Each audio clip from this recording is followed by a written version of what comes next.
Hi. My name's Sohayla, and I just want to preface this by saying I am more nervous right now than I've ever been in my entire life. Um, so basically, when I was born, I was the youngest of 7. So by that point, my parents were probably getting a bit tired of kids and babies. So they were like, "Oh, another one." Luckily, though, I was a girl. I had 6 brothers, so they were a little bit relieved. They were like, "Okay, no more. We've had our girl. That's enough." But I always felt growing up that was like where like my sort of like uniqueness ended, because when you're the youngest of 7, it feels like everything that you're going to do and everything that you could do is something that somebody else has already done before you.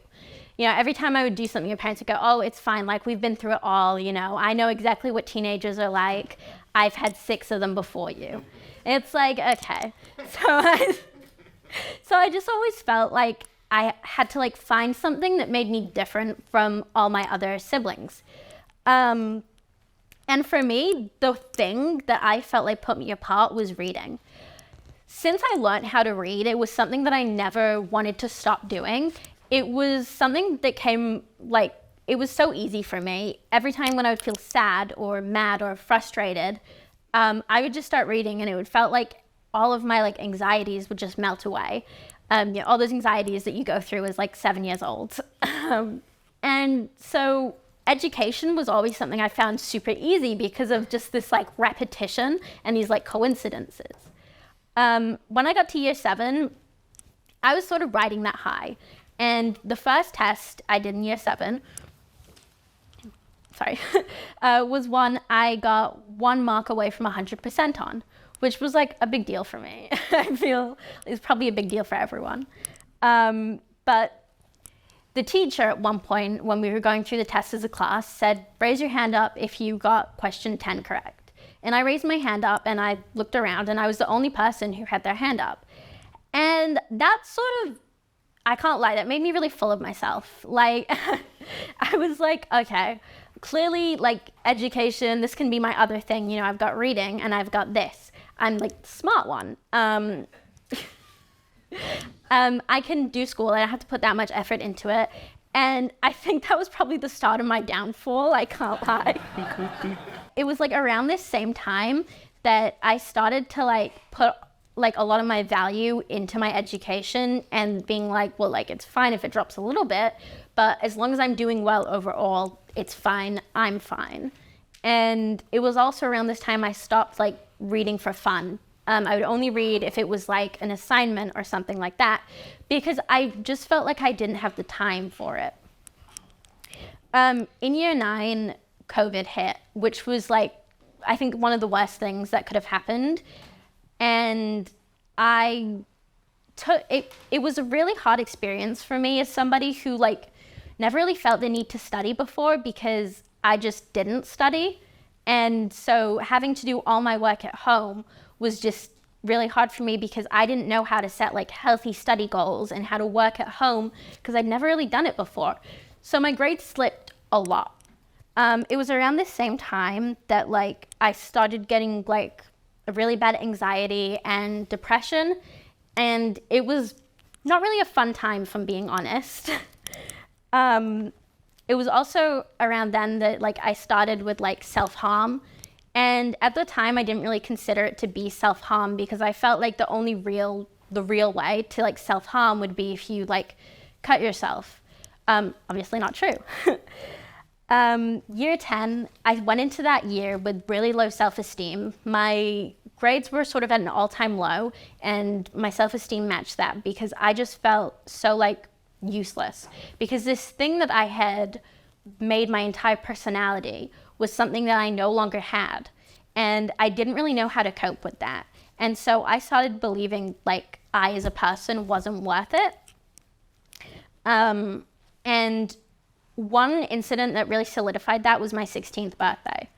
When you turn 16, everyone always tells you like, "Oh, sweet 16, it's gonna be great." You know, it's like one of those milestones in your life. And for me, I was really excited for that, because I've always been into like cheesy like rom-coms and that kind of thing. So my sweet 16, I was like, yes, I'm gonna find love. It's gonna be great.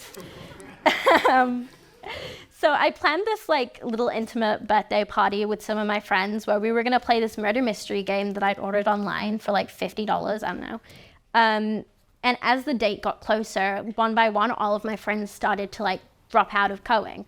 Eventually on the day, it was just going to be 3 of us. It turned out that only my best friend would show up that day out of a possible, I think, 8 people, which probably wasn't the best for my self-confidence after the whole self-doubt and issues.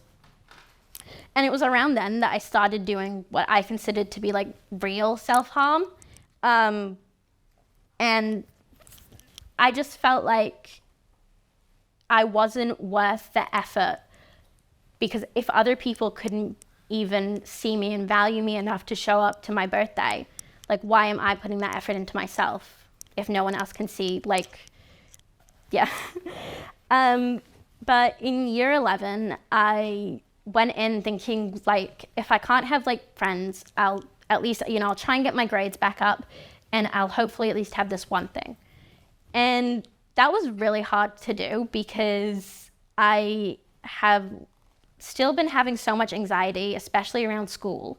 So I would really never go. And for me, I just always felt so stressed out that about halfway through year 11, I was just like, why am I doing this to myself? I just sort of stopped and thought like, I make things harder on my own life. I don't have to, go through traditional schooling. I don't have to do things a certain way just because that's how everyone else does things. I need to stop putting myself in these situations where I value myself based on things other people believe or other people say or other people do. Because at the end of the day, like, it's not other people who are experiencing these things, it's me. So it was around then that I started sort of, healing. I decided that this year I was going to start TAFE instead of going to year 12. And I just basically made the decision to start looking after myself. I reconnected with some old friends from my previous high school, and they have been my rocks. I probably wouldn't be here without them. And at the end of year 11, I was actually 200 days self-harm free, which was a huge milestone for me. And I think the biggest thing, though, in my mind, was that I started reading again for fun, and I haven't stopped since. And honestly, that was the best thing that I've done for myself in a long time. I think if I want you to take anything away from this story, it's that nobody's path is linear. You might end up in a really shitty place at some points, but at the end of the day, it doesn't matter where you are currently, because as long as you keep going forward, things will get better, even if they feel like they never will.